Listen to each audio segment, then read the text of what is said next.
A partir de agora, na Rádio UESB FM, você ouve o programa Observatório Social, na apresentação da professora Luciana Silva e dos professores Luiz Rogério e Fabrício Vieira. Um diálogo participativo sobre saúde, educação, cultura, sustentabilidade, direitos humanos e outros temas que fazem parte do seu cotidiano. Observatório Social, na UESB FM.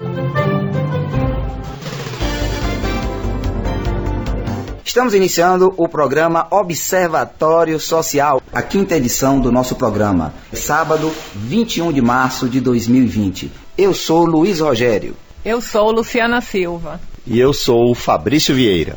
Observatório Social, na UESB FM. Hoje teremos um programa especial. Vamos discutir a pandemia por coronavírus ou Covid-19, o novo coronavírus. Teremos uma roda de conversa com profissionais da área de saúde, médicos formados em Cuba.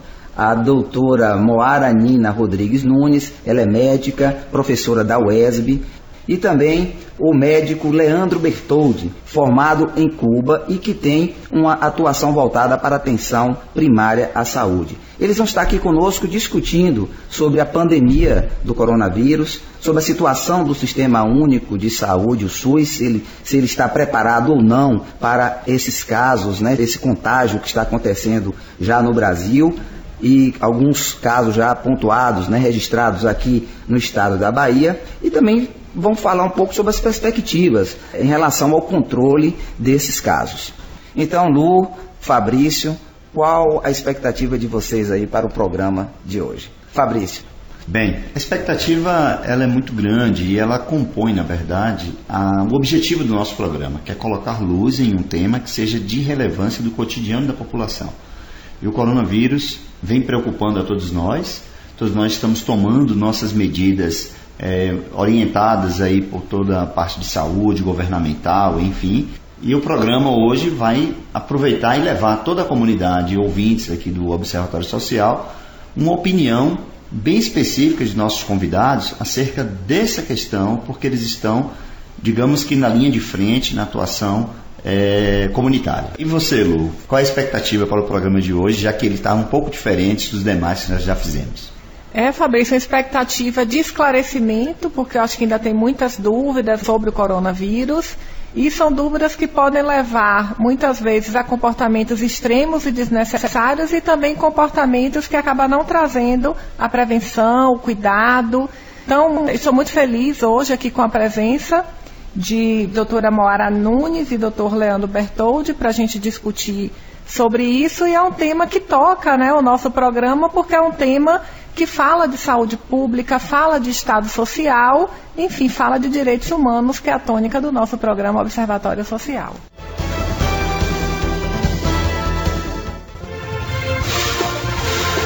Todos os sábados, das 10 às 11 horas da manhã, na Rádio UESB FM, você ouve o programa Observatório Social, na apresentação da professora Luciana Silva e dos professores Luiz Rogério e Fabrício Vieira. Um diálogo participativo sobre saúde, educação, cultura, sustentabilidade, direitos humanos e outros temas que fazem parte do seu cotidiano. Observatório Social, na UESB FM.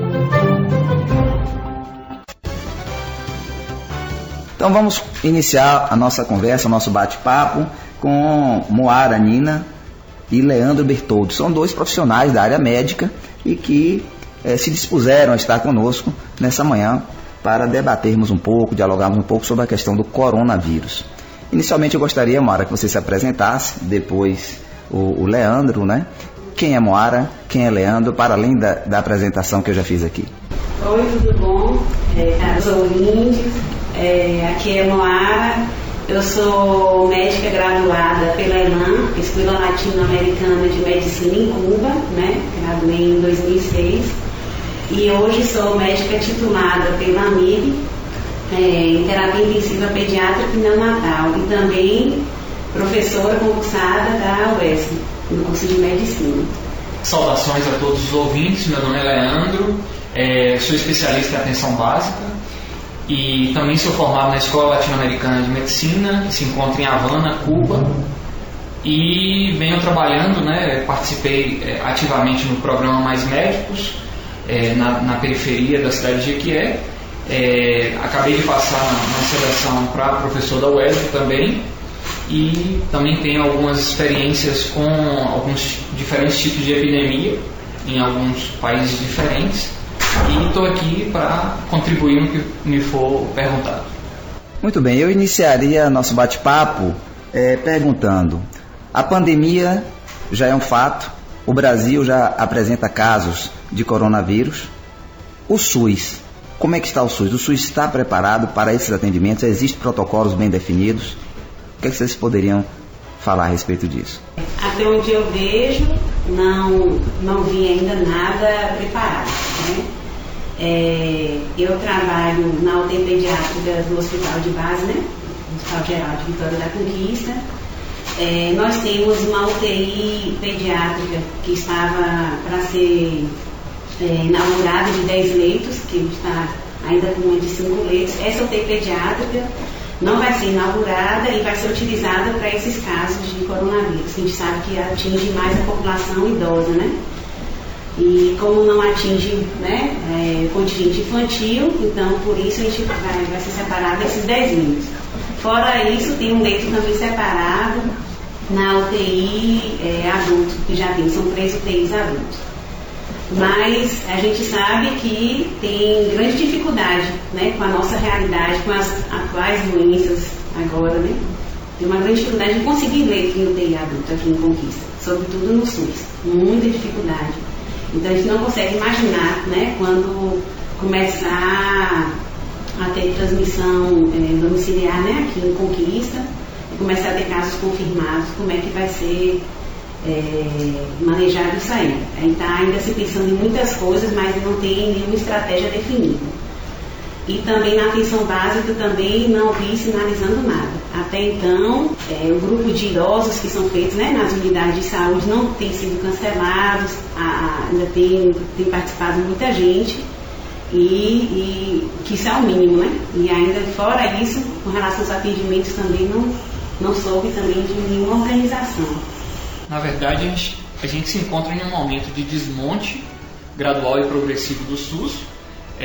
Um ponto de inflexão importante é a emenda constitucional 95, né, que a gente calcula aproximadamente uma redução de 19 bilhões, né, do investimento no SUS, que para a gente o SUS é um investimento, não é gasto, e a demonstração dessa pandemia, né, cada vez fica mais claro isso, tendo Emmanuel Macron, há pouco tempo atrás, dito, sendo um banqueiro, uma pessoa do mercado financeiro a vida inteira, saindo na imprensa para dizer que a saúde pública, gratuita, universal é primordial para toda a sociedade que queira, né, dar um bem-estar para a sua população.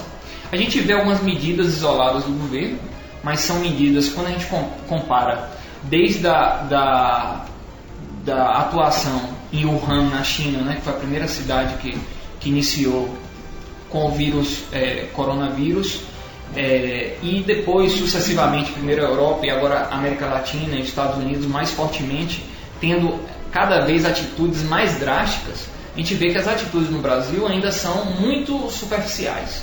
E quando a gente entra nas atitudes já programáticas dentro do Sistema Único de Saúde, a gente percebe que existe uma não criação em tempo hábil dos protocolos de atenção, seja hospitalar, seja na atenção básica.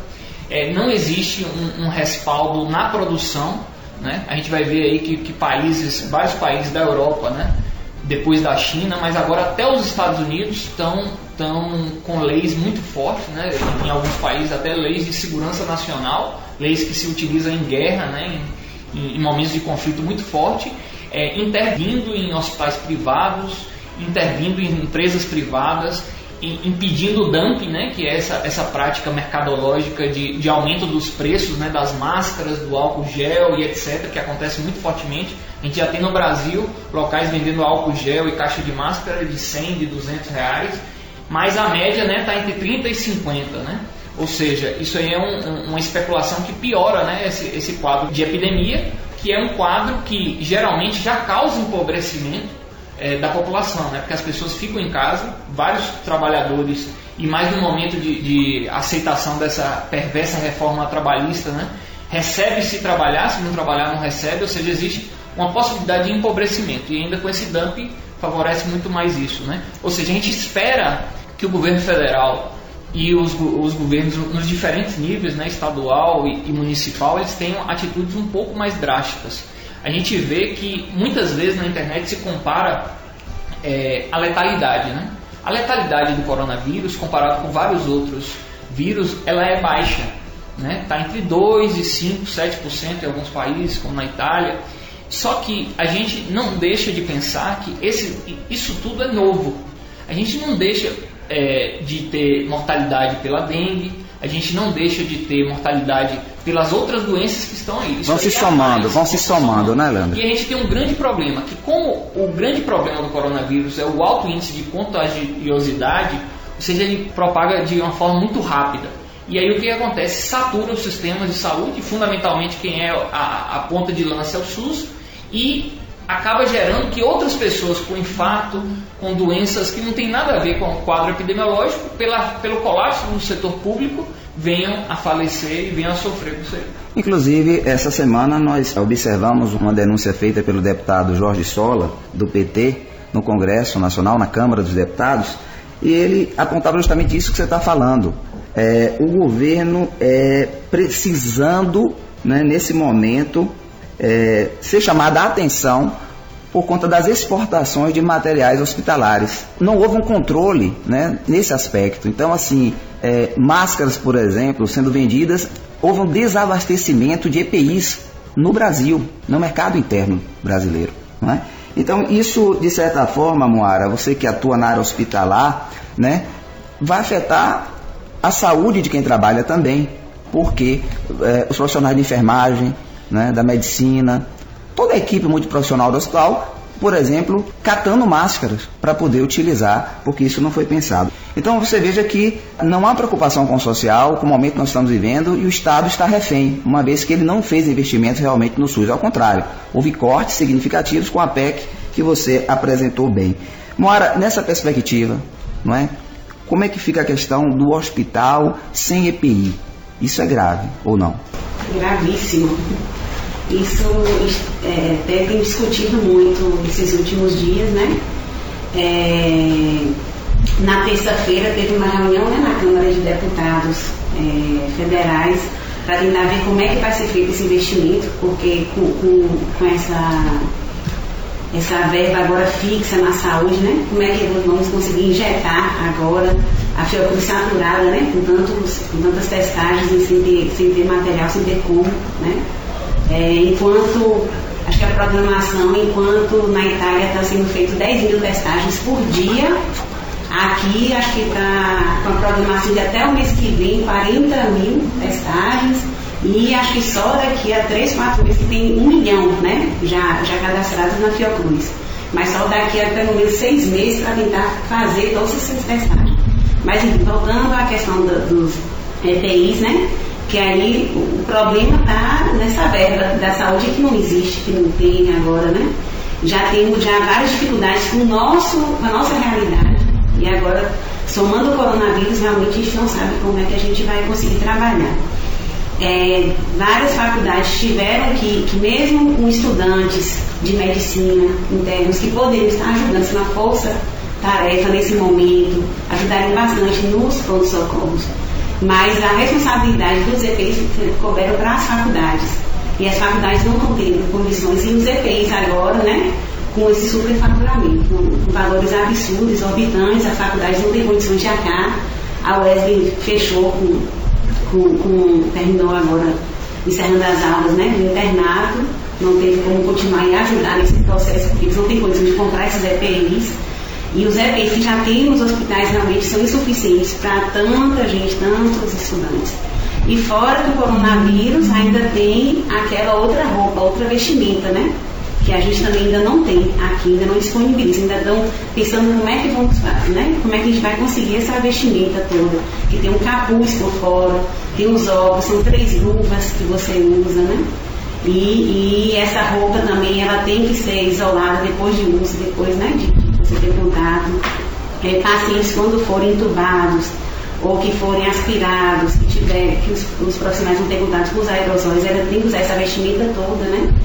E aí a gente não tem ainda disponível, porque a nossa capa mesmo de isolamento era descartável, não é impermeável, tem que ser impermeável. Então, eu sei que várias discussões estão chegando aqui em Conquista, mas ainda não temos esse preparo com os EPIs, não. Até agora não visualizei, não tenho discutido com os governantes para saber, né, qual é a estratégia que eles estão buscando. Mas hoje não temos preparo nenhum. Teve uma suspeita, né, de um caso de coronavírus no hospital de base, eu estava de plantão na UTI pediátrica, não estava na emergência quando esse paciente chegou, que felizmente ficou ainda interrogada a suspeita, porque o contato que esse senhor de 60 e poucos anos tinha com a sobrinha que veio da Itália foi no Réveillon, então há meses atrás, não por sorte, né? Mas enfim, ele foi testado, ficou isolado, foi avaliado, né?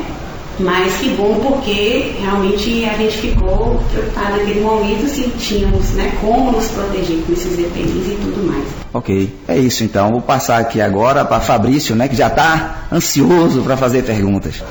Leandro, na sua fala você colocou uma questão importante relacionada às medidas que não têm sido tão severas do Brasil, né, comparado com outras nações.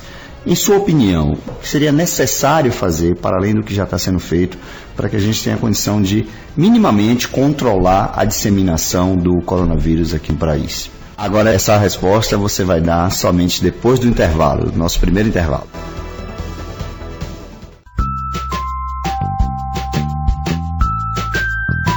Observatório Social, volta já! Estamos apresentando o programa Observatório Social, com a professora Luciana Silva e com os professores Luiz Rogério e Fabrício Vieira. Só lembrando a pergunta, o que poderia ser feito, Leandro, para além do que está sendo feito até o momento, como medidas de contenção da disseminação do coronavírus aqui no nosso país? Existem diversos tipos de medidas diferentes que vêm sendo adotadas em países diferentes pelo mundo.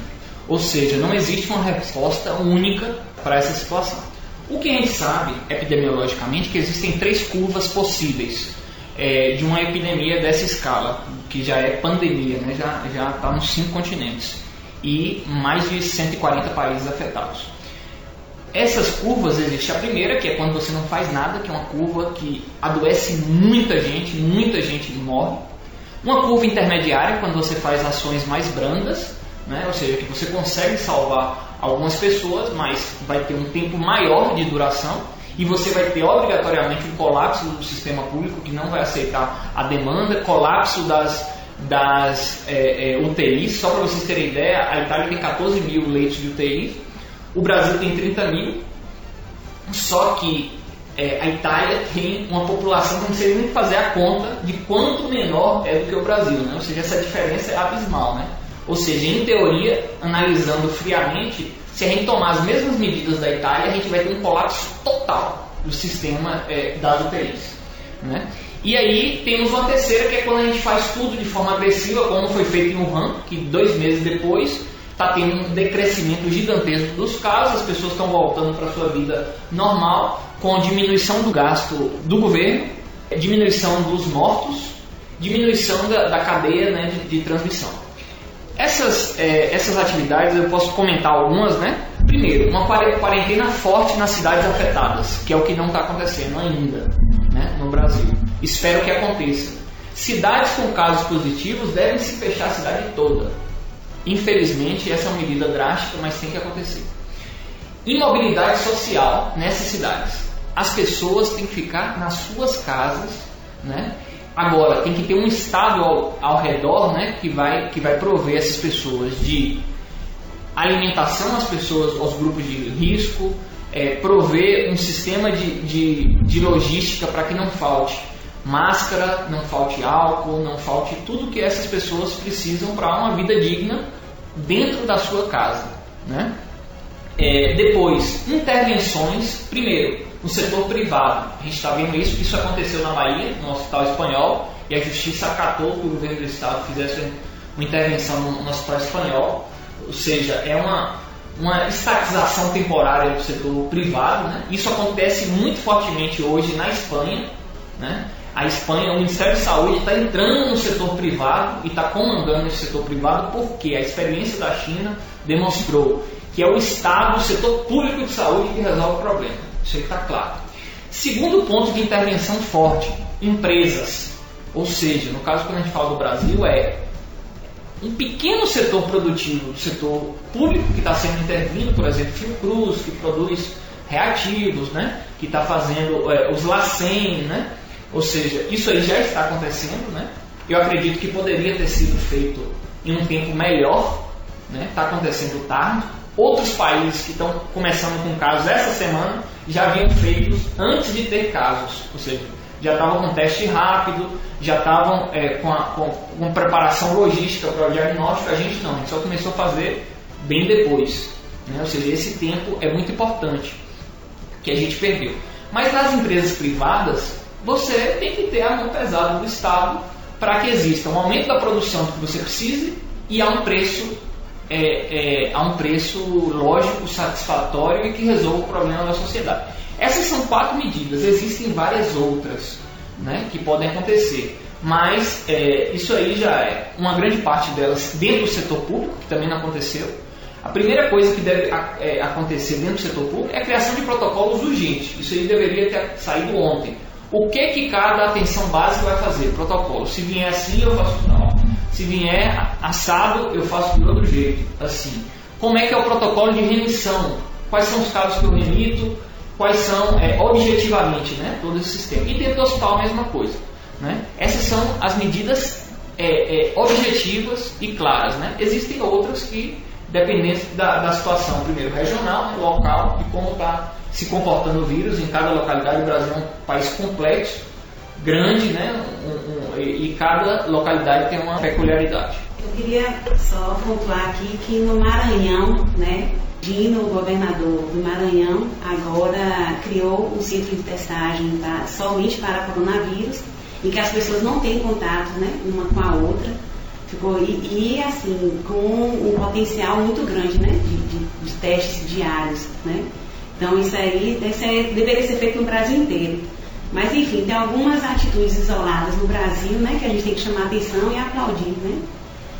Dino sempre teve essa preocupação. Aí da fala, né, de Dr. Leandro e doutora Moara, eu acho que uma das grandes lições que a gente está passando desse coronavírus é a necessidade da gente ter um Estado social forte. A gente vem vivenciando desmonte do ensino público, a gente vem vivenciando desmonte também da saúde pública. Nós tivemos aí a PEC 241 que congela gastos com saúde, com educação durante 20 anos. E é necessário, acho que o coronavírus veio nos dar essa lição, que isso seja mudado. E agora eu vou fazer a pergunta aqui para os médicos. Eu observei que os cubanos e vocês médicos formados em Cuba tiveram 2 pontos de destaque quando a gente fala dessa situação da pandemia do coronavírus. Um deles é que o governo, que não quis mais médicos cubanos no território brasileiro, agora o Ministério da Saúde chama de volta esses cubanos. E o outro foi o caso do cruzeiro britânico, que tinha caso de coronavírus confirmados, e 2 países se recusaram a abrir seus portos para receber esse navio. Quem recebe? Cuba. E aí eu queria que vocês falassem um pouquinho, como médicos formados em Cuba, o que é que muda da lógica do sistema de saúde brasileiro, da educação brasileira de formação em saúde médica, para a experiência que vocês tiveram, a experiência cubana? Primeiro, a título de contextualização, é importante a gente saber que Cuba é uma ilha bem pequena, com a população menor do que a da Bahia, situada no Caribe, cercada de países pobres, países com renda per capita baixa e índice de desenvolvimento baixo, que não tem petróleo, não tem mineral exportável, tem um pouquinho de níquel, mas um mineral que uma quantidade muito pouco, não tem rios caudalosos, não pode ter uma hidrelétrica, não pode pescar na sua área territorial porque as condições coralinas não permitem, tem menos de 25% do seu território fértil, ou seja, são condições ambientais que geram que objetivamente esse país já tem problemas econômicos, né? Só que a gente tem que dividir 2 momentos para discutir a saúde pública de Cuba. Primeiro é antes de 59 e depois de 59. Em 59, Cuba era um protetorado dos Estados Unidos, que depois de lutar 100 anos contra o Império Espanhol, no final está ganhando a batalha, os Estados Unidos invadem e Cuba vira o quintal dos Estados Unidos, onde reinava a prostituição e reinava os cassinos, e era o local da burguesia dos Estados Unidos, onde só tinha 2 cidades desenvolvidas, que era Varadero e Havana, né? O resto do país, as cidades de papel de papel cartão, né, se proliferavam, onde mais de quase 1 milhão de crianças em idade escolar não tinham acesso às escolas, onde a mortalidade infantil era mais de 60 por 1.000 habitantes, onde só haviam 6 hospitais, né, onde havia somente 6.000 médicos e professores de medicina eram menos de 60. Né? Nesse contexto, triunfa uma revolução social, né, com apoio dos camponeses, dos trabalhadores obreiros, dos estudantes, das organizações de massa, e um dos pontos fundamentais dessa revolução foi modificar o estado de bem-estar social e modificar a saúde dentro desse contexto junto com a educação. Nesse processo de modificação, primeiro, se estatiza todo o sistema de saúde pública, todo o sistema de saúde começa a ser público, universal e gratuito, começa a se regionalizar esse sistema, né? Ou seja, até a última montanha recebe sua unidade de saúde, né? Sua policlínica, que é como chama lá os centros de saúde. Os hospitais passam de 6 para 134, né? Não existia nenhum consultório de saúde da família. Em Cuba tem mais de 35 mil hoje, e aqueles médicos que eram 6 mil, 3 mil fogem, né, da guerra revolucionária e deixam 30 professores somente. Hoje a gente tem mais de 130 mil médicos em Cuba, né? Com um setor biotecnológico avançado, com mais 50 centros de produção de medicamentos de altíssima tecnologia, né? Só a título de comentário, a gente tem aí 4 anticorpos monoclonais fabricados em Cuba, que é um dos medicamentos mais difíceis de produzir no mundo, né? Que serve para câncer, para várias, e é considerado entre a comunidade científica um dos medicamentos do futuro, né? Porque ele pega aquele câncer que seu sistema imune, né, sua defesa não conhece, vai lá, pega e faz seu sistema imune conhecer, né? Ou seja, coisas altamente promissoras. Mas a gente vê também um início de um pensamento integral da saúde, né? Aí se cria um sistema público de saúde universal. Esse sistema começa a combater as grandes epidemias. Cuba cresce, né, o índice de desenvolvimento humano, a mortalidade infantil, que era de 60, hoje se encontra entre os países com mais baixa do mundo, 4 por cada 1.000 nascidos vivos. A gente vai ver um aumento da expectativa, melhoria geral na qualidade de vida, diminuição da desnutrição, das doenças infecciosas, ou seja, mudança total geral do cenário, né? E a abolição de várias doenças que historicamente em Cuba eram um desastre, né?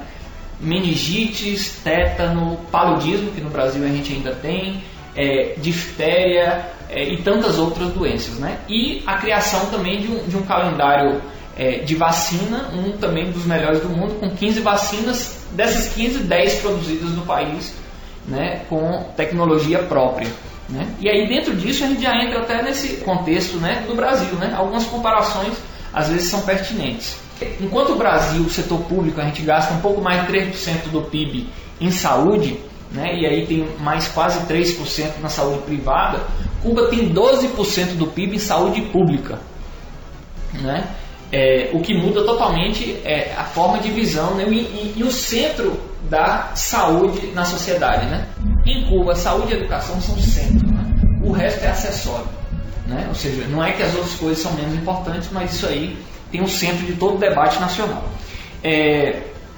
E também foi criada uma rede de assistência social ao redor, né? E dentro dessa produção biomédica, né, que eu falei, enquanto Cuba já tinha uma visão, né, da criação, da produção de seus próprios suprimentos, né, para a saúde, né? E aí, lá em 70 iniciou de forma mais fraca, mas em 80 muito mais forte, e continuou pelos 90 e 2000 a criação do Centro de Biotecnologia, que hoje foi agrupado em uma empresa que chama Biocuba Pharma, que são várias empresas estatais que produzem para o setor público. E aí a gente vai ver um remédio que hoje está sendo utilizado, foi utilizado na China, mas já está sendo utilizado na Itália, na Espanha, na Alemanha, e está começando a ser utilizado em vários países latino-americanos, que é o interferon beta-2. Esse interferon, ele atua em dois tipos de imunidade, a imunidade ativa e passiva, né, melhorando a imunidade dos pacientes que se encontram com vários tipos de doença, utilizado na hepatite B, na hepatite C, alguns tipos, inclusive de câncer, né? Ou seja, em várias doenças virais diferentes são utilizadas, mas foi comprovado na China, né, que esse medicamento diminui a mortalidade fundamentalmente naqueles pacientes imunodeprimidos. Então, diante do bloqueio americano, que já dura 50 anos ou mais, Cuba opta por investir em biotecnologia, em educação, não é?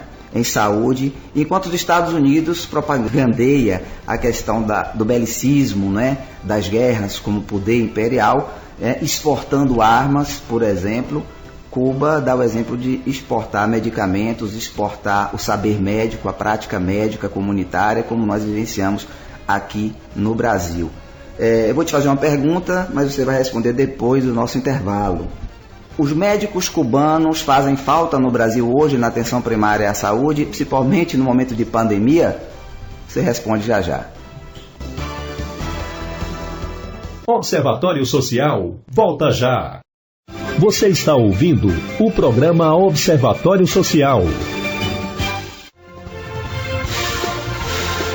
Todos os sábados, das 10 às 11 horas da manhã, na rádio UESB FM, você ouve o programa Observatório Social, na apresentação da professora Luciana Silva e dos professores Luiz Rogério e Fabrício Vieira. Um diálogo participativo sobre saúde, educação, cultura, sustentabilidade, direitos humanos e outros temas que fazem parte do seu cotidiano. Observatório Social, na UESB FM.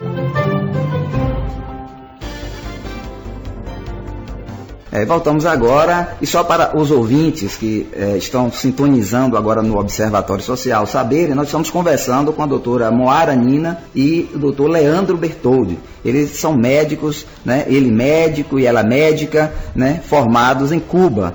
Estão tratando aí de diversos assuntos, falou do coronavírus, falou do SUS, e agora a pergunta que não quer calar. Os médicos cubanos fazem falta na atenção primária à saúde no Brasil nesse momento? Mas antes de responder a sua pergunta, eu queria complementar o que Leandro falou anteriormente. A gente tem que lembrar que com esse boom, né, da pandemia do coronavírus, uma coisa é você lidar com o ambiente, né, do Brasil. A outra coisa com a realidade, né, da saúde, com esse desmonte da saúde no Brasil. Outra coisa é você lidar com o ambiente em Cuba, né? Em Cuba, 80% da entrada, né, a assistência aos serviços de saúde, quando a pessoa necessita de atendimento, é pela atenção básica, pela atenção primária. Aqui, longe da nossa realidade, que aqui é de cara hospitalar, né? As falhas que tem na atenção primária todas tentam ser supridas pelo ambiente hospitalar. Então, isso por que em Cuba o alvo é a atenção primária? Por que em Cuba o alvo é a prevenção? Porque sempre a prevenção, né? Então, o que é ser inteligente? É você tratar de doenças graves, câncer e tal, ou você evitar que as pessoas tenham esse adoecimento. Então, esse é o raciocínio que tem em Cuba, né? Eu queria enfatizar aqui a atenção básica em Cuba. Os PSFs, eles atendem em torno de 200, 400 famílias. No Brasil, 1.000, 2.000 famílias, em lugares até com um contingente muito maior, né? Além de que tem esses PSFs que controlam, né, e atendem essa população, né, que eles conseguem atender e monitorizar de uma forma, né, bem legal, bem de perto, com uma ação revolucionária que a gente chama de dispensarização, né? A gente classifica as famílias, tem um prontuário da família, tem um prontuário individual, você classifica segundo a patologia ou o risco daquela família ou daquela pessoa, quantas vezes tem que ser feita a visita no mês, na semana, né? Então, esse médico da família acompanha a pessoa, né, por toda a vida.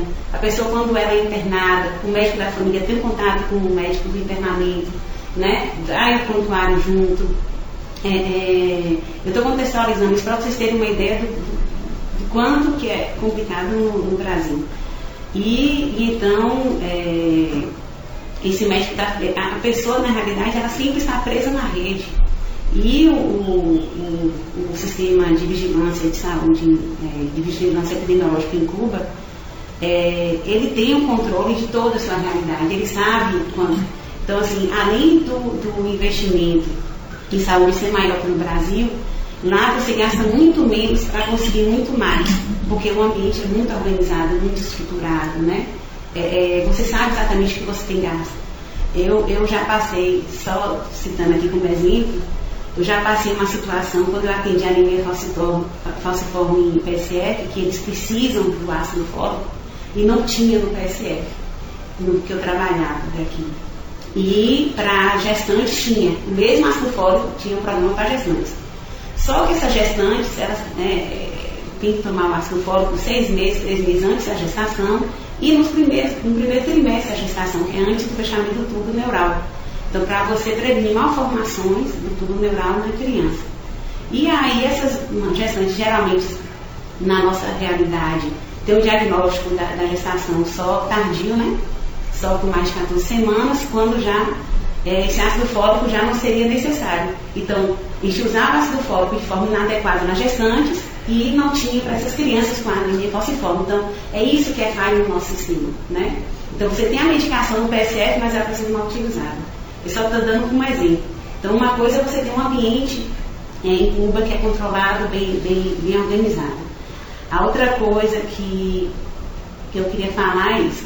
E então, a postura do médico da família, a formação do médico da família em Cuba tem uma visão muito mais ampla, né, na questão da prevenção. E isso se confirma, inclusive, pela solidariedade das comunidades, das populações, quando os médicos tiveram que sair do Brasil, os médicos cubanos, não é?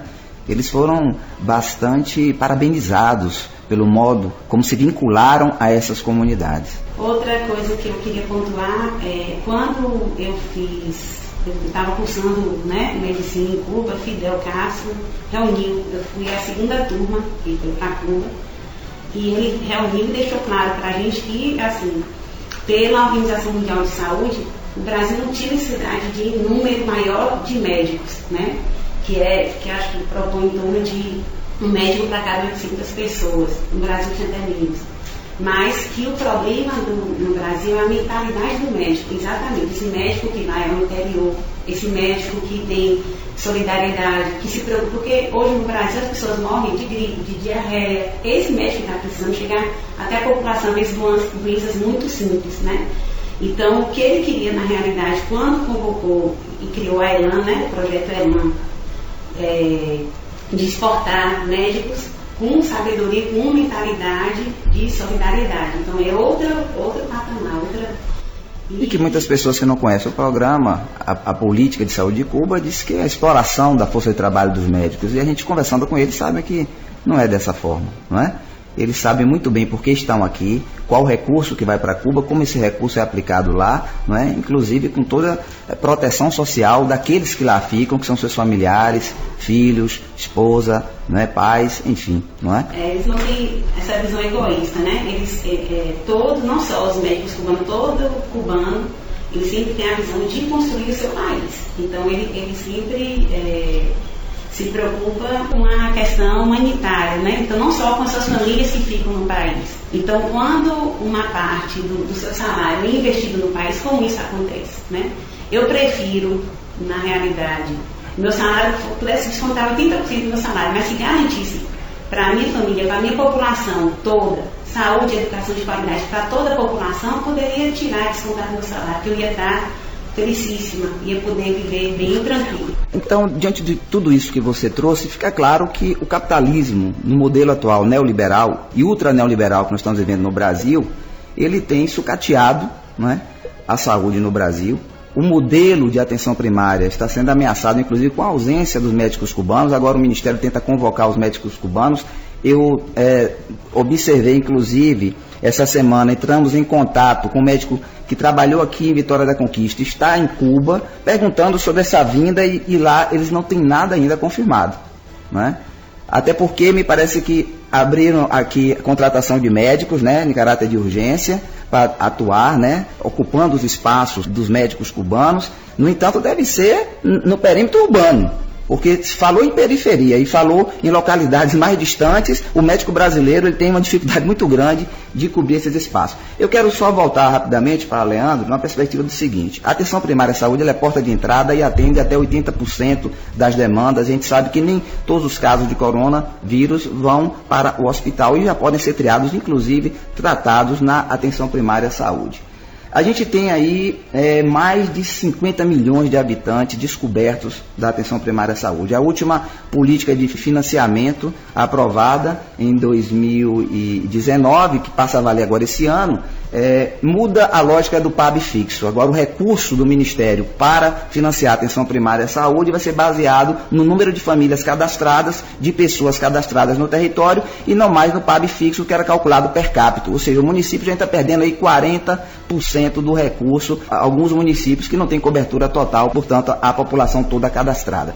Tem a PEC que congela gastos, ou seja, há um estrangulamento violento, falta médico, e quando tem médico muitas vezes não tem o perfil que vocês estão trazendo aí, que é o médico da medicina comunitária, que vocês detalharam muito bem, né? Que Moara detalhou muito bem o perfil desse profissional. Leandro, tem saída, não é, para o Sistema Único de Saúde nesse momento, sem fortalecimento da atenção primária, sem a presença de um modelo, digamos assim, de medicina comunitária que realmente assuma o papel de vincular-se ao território? E você esqueceu de falar que também estão querendo retirar o mínimo obrigatório dos estados e dos municípios, né? Que também é outro ataque muito grande, né? Já que a gente entende que a politicagem, né, nossa de cada dia das políticas, fundamentalmente nos municípios pequenos, geram que fazer uma estrada ganhe mais voto do que investir em saúde, né? Mas sim, a gente tem essa situação que está mais que comprovado que quando se investe, não se gasta na atenção básica, a gente consegue melhorar a qualidade de vida das pessoas. A gente tem crianças que estudam mais, faltam menos à escola, a gente tem trabalhadores que frequentam mais assiduamente seus trabalhos, produzem mais para a sociedade e esse dinheiro se reverte em melhoria social, econômica e fortalecimento do nosso Estado-nação. E a gente está vendo a gente caminhar, né, através dessa intoxicação ideológica, né, desse governo que acha que o neoliberalismo vai resolver tudo e está tomando um tapa na cara dos países mais neoliberais do mundo, né? Trump acabou de assinar hoje, quarta-feira, um decreto de emergência nacional, né? Que ele pode intervir em qualquer empresa e fazer o que quiser, em qualquer hospital, e fazer o que é isso? Estatização. Ou seja, a gente tem que ter o comando. Mas quando a gente fala de atenção primária, a gente está falando, como a Moara falou muito bem, de prevenir, que é a parte da atenção que é a mais barata, que é a parte da atenção que está mais próxima das pessoas, que evite que as pessoas percorram grande distância. E agora, nesse momento de possível colapso dos hospitais, era o momento, né, de uma reestruturação, de uma fundamentação dessa atuação da atenção básica, para a gente evitar que essas pessoas fossem para esse hospital, um local onde a quantidade de vírus vai estar, né, concentrada, né, e a gente vê o contrário, a gente vê a destruição, né, a gente passou aí desde 92, quando começou mais fortemente a implantação da Estratégia de Saúde da Família. Pela primeira vez nos últimos 2 anos a gente vê uma diminuição das equipes de saúde da família, né? Ou seja, uma coisa que não tinha acontecido, né? Ou seja, a gente está diminuindo o SUS desde quando ele foi criado, né, de 88, da Constituição de 88. Ou seja, a gente está num momento delicado e os médicos cubanos, nesse momento, a falta deles já está aumentando a mortalidade infantil, está causando sofrimento e está aumentando esse colapso na rede hospitalar. Doutor Leandro, doutora Moara, infelizmente o nosso tempo está chegando ao final. Nós agradecemos a participação de vocês. Estamos aqui no estúdio também contando com o apoio técnico de Dácio Alves. E aos ouvintes, nos encontraremos novamente no próximo sábado. Até lá. Um bom final de semana E gostaria de agradecer a presença da doutora Moara Nunes e também de doutor Leandro Bertoldi, dizer que foi muito esclarecedor, muito importante a fala de vocês aqui no programa. Um grande abraço a todos e todas que estiveram aqui conosco, aos entrevistadores, a minha companheira e colega Moara. E para mim foi uma grande felicidade estar com vocês e sempre que me chamarem aqui estarei. Agradeço muito pelo convite, né? Adorei participar do programa. Tenho muito prazer, né, em falar de Cuba, de uma ilha, né, que é tão pouco informado, né, tão pouco a gente tem notícias reais, não fakes. Enfim, agradeço muito pelo convite. Obrigada a todos. Bem, quero agradecer aos nossos convidados e desejar um final de semana excelente para todos os nossos ouvintes. Lembrando que o bate-papo continua, lembrando que as informações estão presentes no nosso Instagram, observatorio.social.vc. Acessem, proponham, sigam a nossa página.